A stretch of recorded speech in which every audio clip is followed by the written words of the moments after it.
Hey cyclists, welcome back to the channel. Today we have a really fun video planned as I'm going to be doing my first ever full album review on this channel. So basically I've listened to all the songs on the album we're about to talk about, and I'm going to be breaking down each song and giving my thoughts. Now if you've read the title of this video, you already know that the album is Dawn FM by The Weeknd. It came out on January 7th.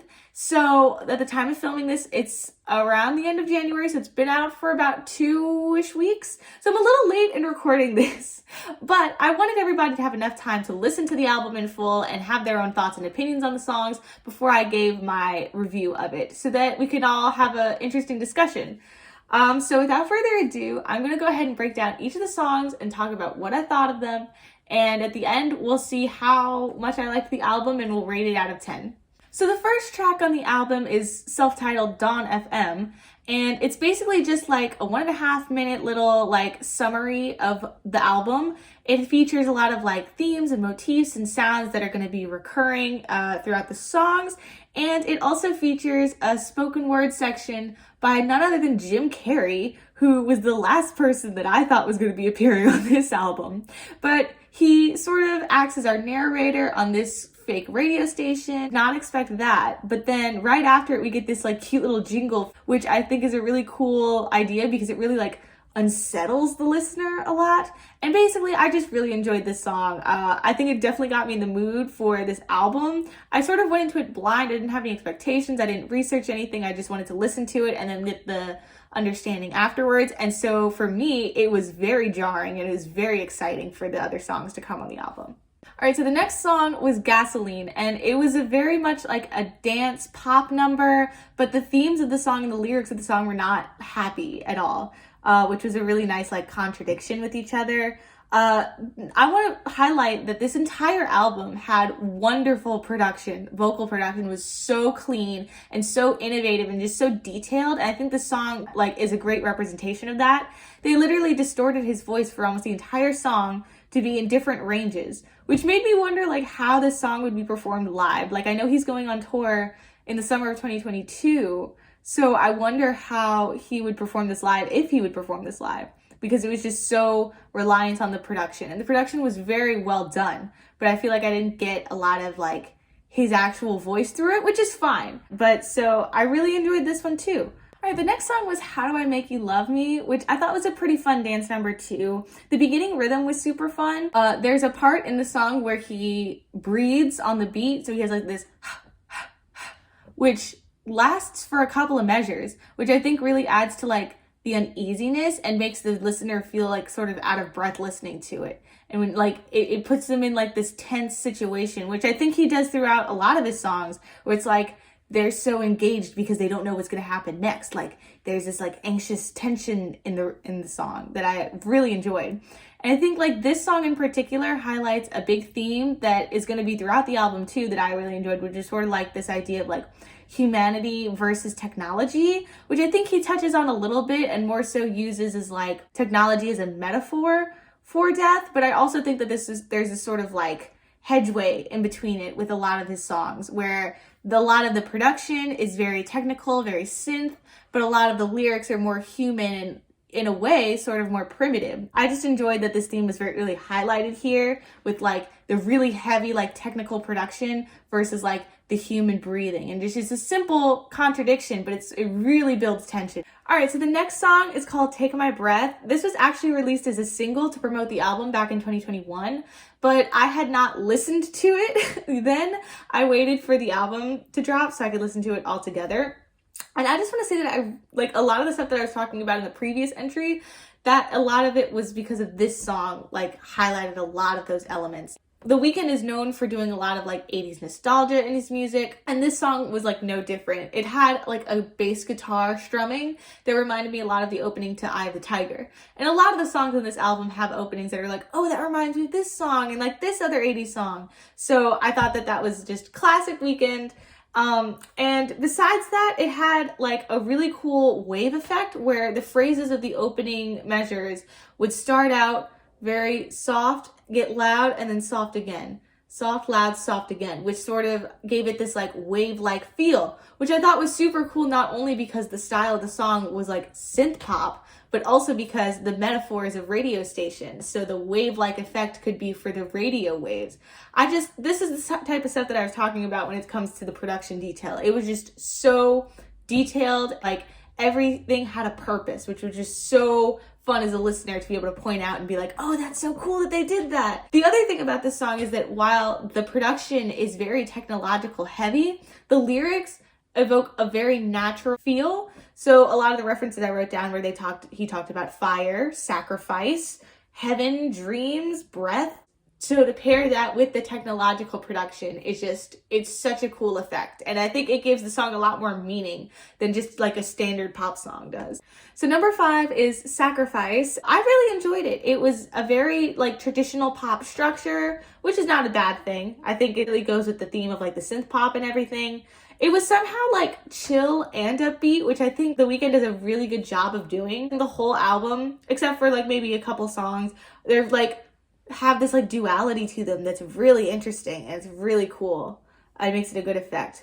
And also I think like while almost the entire album too sounds like Daft Punk, I think that specifically this song gave me super big Daft Punk vibes.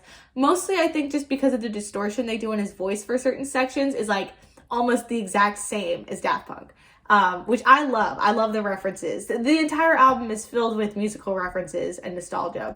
Oh my gosh, okay. So our number 6 song is A Tale by Quincy. And before I get into it, I just want to make it clear, I went into this album without knowing anything. I tried to go into it with having no biases, no information, just listening straight to the songs and then learning the information and like the meaning behind it afterwards. So I had no idea also who was going to appear on this album when I started listening. And let me tell you, when I heard Quincy Jones, I was so freaking excited. Like I was like, oh my gosh, he's on this album. Like, let's go. The song is only like 1.5 to 2 minutes, but it's so powerful. I think it's probably like my second favorite song on the entire album. It's amazing. It basically features like a synthwave chord progression the entire time and just has Quincy Jones talking about his relationship with his mother and how when he was 7, his mother was diagnosed with a mental illness and she had to be instituted into a mental institution, and how he basically grew up without a mother for his whole life. And he basically talks about how that affected him in his adult life and it affected his relationship with his family and romantic partners. And I just thought that it was such a powerful song with the messages that this album is trying to portray. Like the album is all about like on your way to death, you're reflecting on your life, and it's sort of like this purgatory is what I think The Weeknd described it as, in between like going to heaven. And I just thought that like the meaning behind the song and just like how he's reflecting on his life and like what, you know, he had to learn, like his growth and experiences throughout his life was just so powerful in the sense of the themes of the album. And I loved it. I loved it so much. I wanted more of it so much. Like, I'm going to go back and listen to this like over and over and over again. Even though it's just him telling a story, it's just like, it's so powerful. And I also like, in terms of the structures on this album, this song is number 6, sort of like functions as a radio intermission, if you're thinking about it. Like if the whole metaphor is like, this is a radio station that you're listening to before death, like this is the radio intermission in between the songs. And it just made like a nice break from the other like more poppy songs, I think. And it was just so much fun. It was so interesting and I loved it so much. Okay, so yeah, so after that amazing song, I was really excited to see what it would be followed up by. And our number 7 on the list was Here We Go Again. So this was a really, really chill song. I really enjoyed like the atmosphere of it. It reminded me a lot of like 80s love ballads in a way, just like the whole like synth, you know, and just the chord progression felt very similar to an 80s love ballad. The song also features Tyler, the Creator. Toward the end, he sort of adds his style to it, and I think he added some like much needed texture to the vocals, and I think it matched the super chill vibe, but also gave it very like interesting distinction in that section, which I loved. And then this song ends with the little catchy 103.5 FM jingle that we heard in the very first song, which I thought was a super cool use of that at the very end. I almost accidentally stopped the song and was about to leave before I heard that, so I'm really glad that I caught that at the end. And our number 8 song was Out of Time. I loved the details in this song, let me tell you. This song probably has one of my favorite melody ideas in the chorus, and a really interesting progression to go under it. It's sort of the way the melody goes, you think that they're going to change to a different chord, but really they change to a higher chord, which I thought was really interesting that they sort of like subdued my expectations with that, at least melodically. It's probably like the biggest song I want to do karaoke to afterwards. Like, I just loved the melody of this song. It was so fun, and it was just so interesting to me. Also, the title of the song, Out of Time, I don't know if I'm reaching here, but I think it's a really cool play on words, because in the song, he talks about running out of time to tell his girlfriend that he loves her, but I think that it could also serve, because the whole theme is like marching toward death, that you're basically out of time as you're like, you know, going to heaven, like you're literally out of time to live. But I also think that it was super cool because the entire album is in 80s nostalgia and sort of like synth and pop. And so I think it's like literally the song feels out of time. Like, it's 2022 that he's writing it. It feels like it's plucked from the 80s. So it's out of time. So I might be reaching there a little bit with the meanings of that, but I just thought it was super cool to make the comparisons and parallels too. The other thing was the middle of this song, the radio voice, Jim Carrey, comes back on, and it was so scary. The song sort of lulls you into this like super chill and like subdued like structure, and you think you know how it's gonna go. But again, it like subverted my expectations, and the voice came on, and I literally, no kidding, like I was walking around and I literally jolted in my seat. I was like, oh my God, like it was so scary. And I thought that was just so clever. Like, I was just like, oh, you got me. Like, it was so scary, but it was great. The voice talked about all these things like leaving your trauma behind and like getting ready to go into the light, which earlier in the song he references that he had a lot of trauma. So that also, for me, without knowing the actual context of it, sort of like made me think of this technology versus human vibe even more. Like, it was like, oh, like this voice is like this scary entity luring this human into like the afterlife or whatever, which I think was a little bit, you know, again, subverted my expectations with that, as, you know, I think it sort of changed later, but we'll get to it when we get to that. But I just really enjoyed this song. I loved all the details of the song, so it was super fun. Next on the list for number 9, we have Best Friends, which felt really different from the songs we'd heard before. I feel like I'm saying that about every song, that it felt different than the song before.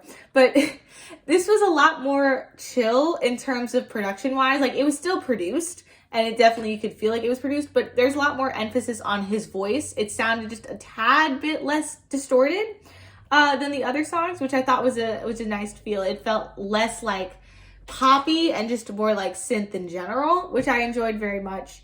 It has a really cool transition in the song. I love the transition at the very end. It has like this sort of sound as if you're turning on like an old device. I don't know how to describe it, but it's like this like transitioning, like you're trying to find the pitch that you're in. Like, it's like you're trying to find the pitch and then you finally find the pitch.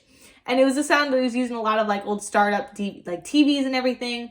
And then they do that, and then they have a record skip for a couple of beats, and then it transitions to the chords that are going to start out the next song. So listening back to back, it was a really cool, like, oh, like this, it's transitioning into this part, into this song, which I thought was really cool detail. The next song on our list was called Is There Someone Else, which was also very chill. I think because of the transition from the last song into it, it didn't feel as like stark contrast or like strikingly different. But it was still like a pretty chill song. I really enjoyed it. It relied a lot on the lyrics to convey the story, which I thought was very like the opposite of a lot of the songs earlier in the album. So that was a nice like contrast there. They had a high voice in the opening part, and I think they brought it back at the end, but it was like this, like, not mixed, but almost like DJ'd high voice, that like distorted high voice that sort of reminded me a lot of like the Chainsmokers from the early 2010s. I'm not sure if that was like a really big staple in the 80s, but that's just like the time period, like early 2010s was when I heard it a lot, which I thought was an interesting choice to have that in there. It felt nostalgic in a way for me, but I guess I just don't know if it's like, hit that like feeling that they were going for with that, but I'm not sure. It's pretty similar to the previous song's vibe, I think I was saying, but I mean, overall, it was still a pretty good song. So while the other 3 songs sort of had a very similar vibe, Number 12 was crazy. It's called, the next song, number 11, was Starry Eyes. And I think that it also had a very similar vibe to the previous two songs. Like, it was super chill, less production than some of his other songs, and it relied a lot more on his voice. But this song had some really, really cool runs, and I really liked the themes in this song. Just being like so like wide-eyed optimistic about like this love, and then turning cynical, which he talked about in another song. So I like that it like references some of the other songs just in terms of like vibe, you know, musical ideas, and with lyrics. I thought that it referenced like 3 different other songs in the album, which I thought was a really cool detail. Every Angel is terrifying. And let me tell you, this song was like so crazy. I did not know what was happening. So it starts out basically, which is like, it's not necessarily a choir, although I think it's meant to emulate it. It just has multiple voices, or it's a voice like distorted into multiple sections where they're making this choir melody with it, and chord progression is very like fantastical, dreamlike, church song vibes, if that makes sense. And then his voice at the beginning is very light and has this very like, I'm coming down from the heavens vibes. It's very angelic and it's super nice. And then all of a sudden, it just takes like a D-turn and turns into like this 80s infomercial parody where it's talking about buying a subscription to the afterlife and how people can't take their eyes off of the screen, and it has like the 1-800 number at the end. Like, it's like super referencing like infomercials. And it had like the Jim Carrey voice again, like narrating the commercial. And it was just so like out of nowhere, such a huge contrast that it was just so much fun. Like, it was just so scary. And I think like I was writing this down when I was listening to it, it felt very much like humans versus technology again, like that contrast again. Like, it just felt so prevalent in this song. It felt like a story coming to a conclusion, or like reaching a climax.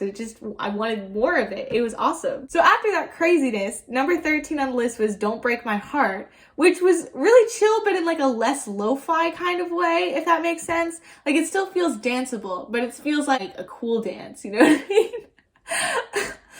In the lyrics, there were a lot of like death references in the song, which I think made the song super scary and a lot more like tension filled, I think, because at this point we've listened to 12 other songs about this. Like, we understand there's this like tension, like battle. And at this point, it's like you hear him reference a lot about like how like he can't go on and like he's gonna die. Like, don't break my heart, please. He's losing this battle, which is like super scary. And it's so much tension that you just can't help but keep listening to see like, what is his overall like message gonna be about all of this? Like, this is like a really low point, like, you know what I mean, for our like quote unquote character. It just feels like he's been going through this journey. It's just a masterful display of storytelling in the fact that like you can get your audience so invested in this, and it was just like so interesting. At this point, I was like really on the edge of my seat. I was like, I need to know what happens. What is he going to be saying about these heavy topics, you know? Number 14 was I Heard You Were Married. This track features Lil Wayne, and he has a rap section toward the end, which I thought was a little bit jarring, just because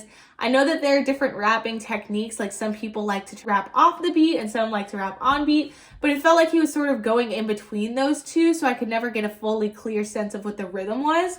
But I did really enjoy his layering in the harmonies at the last repetition of the chorus. Like, I really think that it added some texture, similar to Here We Go Again with Tyler, the Creator. I think it added like some nice like texture and contrast to the song, which I think it needed at that point. I also noted that like there was this rhythmic part toward the end. Like, I called it the Uptown Funk rhythm. It's a very like traditional funk rhythm that is in a lot of songs, but I associate that rhythm a lot with like the 70s, like the 70s funk craze, you know what I mean? So I thought that it was like an interesting inclusion, because a lot of, you know, the Weeknd stuff is 80s nostalgia, but I guess thinking about it, the 80s was a lot of like embracing a lot of the musical revolution that was happening in the 70s. So it makes a little bit more sense, but I just thought that that was an interesting addition to it, to like not only like, you know, have your album be like very synth and like pop, but also now you're adding like funk into it. So I thought that added some really cool like distinction between the song, other song from the album. Then for number 15, we had Less Than Zero. This was another song that sort of had a really, really upbeat like melody and chord progression. I think probably one of the most like happy-go-lucky melodies, but it was paired with like some really depressing lyrics, how he's struggling with self-confidence issues and how he feels like he's less than zero. And I just thought that, again, that was a really interesting contrast, especially since this is the second to last song. You know, this is a very clear moment to like be highlighting a certain contrast, and I think that he was doing that, and it worked really well. It reminded me a little bit too much of Save Your Tears, just in like melody stance, but I really enjoyed the melody to Save Your Tears, so it didn't really bother me that much. It just was like a note in my head that I would think, oh, is this Save Your Tears? You know what I mean? But I really did enjoy a lot of the phrasing of the song as well. I thought it was a really nice song. It wasn't like a complete standout in terms of the album, just because there were so many other like crazy awesome songs on this list, but it was by far like a really good song. So I still enjoyed it a lot. And finally, the number 16 song is Phantom of Regret by Jim. I think that this is probably my favorite song on the whole album. It just, so many of the themes that this entire album has been building up toward, and this tension it's been building up toward, this is its conclusion. And it like so many of the songs individually, it just turns the whole album on its head for me. Like, the album finally names the narrator, who before, like I said, like he would scare me every time he came on. Like, he was this menacing like figure, and he was like a symbol for technology, and he was like this menacing figure, and now he has a name and he's a person. And throughout this song, it's literally just Jim Carrey saying the lyrics of the song and talking about life and death and what it means to regret and reflect on one's life, and how like what you do is going to matter in the end, and how that matters of like who you love, like how you love, like what you do, how you treat other people. And it was so like interesting to me that it's this entity, this like menacing entity, was just turned into like relatable human character, that it was just sort of like, wow, like this is such like, I was not expecting this ending for this. And I love that the production takes time to highlight his voice during the speaking, like his breath, like anytime he had to take a breath, like they would highlight it.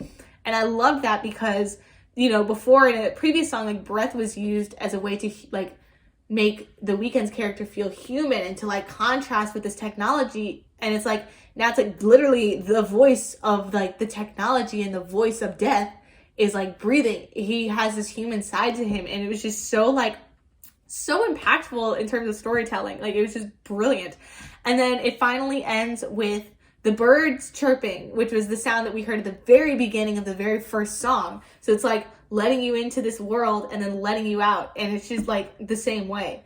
And it was just so brilliantly put together and like beautiful, and I just loved this song so much. I will be coming back to the song for years, I guarantee it. It was awesome. So those were all of the songs on Dawn FM. I guess I'm gonna give a conclusion just because I have so many thoughts about this album. I really just enjoyed how above like all else, like above like all of the amazing musical details and production like details and lyrics and everything, I just love that the story took front and center. Like, it really felt like each of these songs was commenting in their own way on this bigger theme and idea. And it really felt like each of the songs could simultaneously be like a random song on the radio, or like an intricate part of this like huge web of a story. And I think that's just, it's such a hard thing to be able to accomplish as a songwriter, to be able to write an album that is just so like coherently tangled together. And so I just have like kudos and just like applause for all of the people that worked on this album and The Weeknd. It was just like, it was just so much fun to listen to. I enjoyed almost every song on there. I would probably go back and listen to again, you know, say like one or two on there. And I just loved it so much. And really just like, I loved the ideas that they were trying to convey in this album. I just thought it was so much fun. So if I had to give it a rating, I would give it like a 9.5 out of 10. Like, honestly, no joke. Like, it's just, it feels so cared for. I just think that a lot of artists, they just take a bunch of songs that they write and then they just put them together and they're like, here's an album, gotta release a new album this year. But it just felt like this song was like so purposefully like crafted and like put together, and it just felt like so much time and dedication and like love was put into this album, which I feel like so grateful to be able to, like, as a listener, be able to listen to that, you know, because it is so, you know, you can feel it. You can just feel how, like, you know, personal this is. And yeah, they have like a lot of like, you know, a lot of the songs aren't like amazingly, you know, like structured, like, and they're not gonna be like revolutionary. But I do think that overall, like, they tell a story. They are so much fun to listen to. Like, overall, it's just such an amazing experience to just listen to this album, like, back to back to back.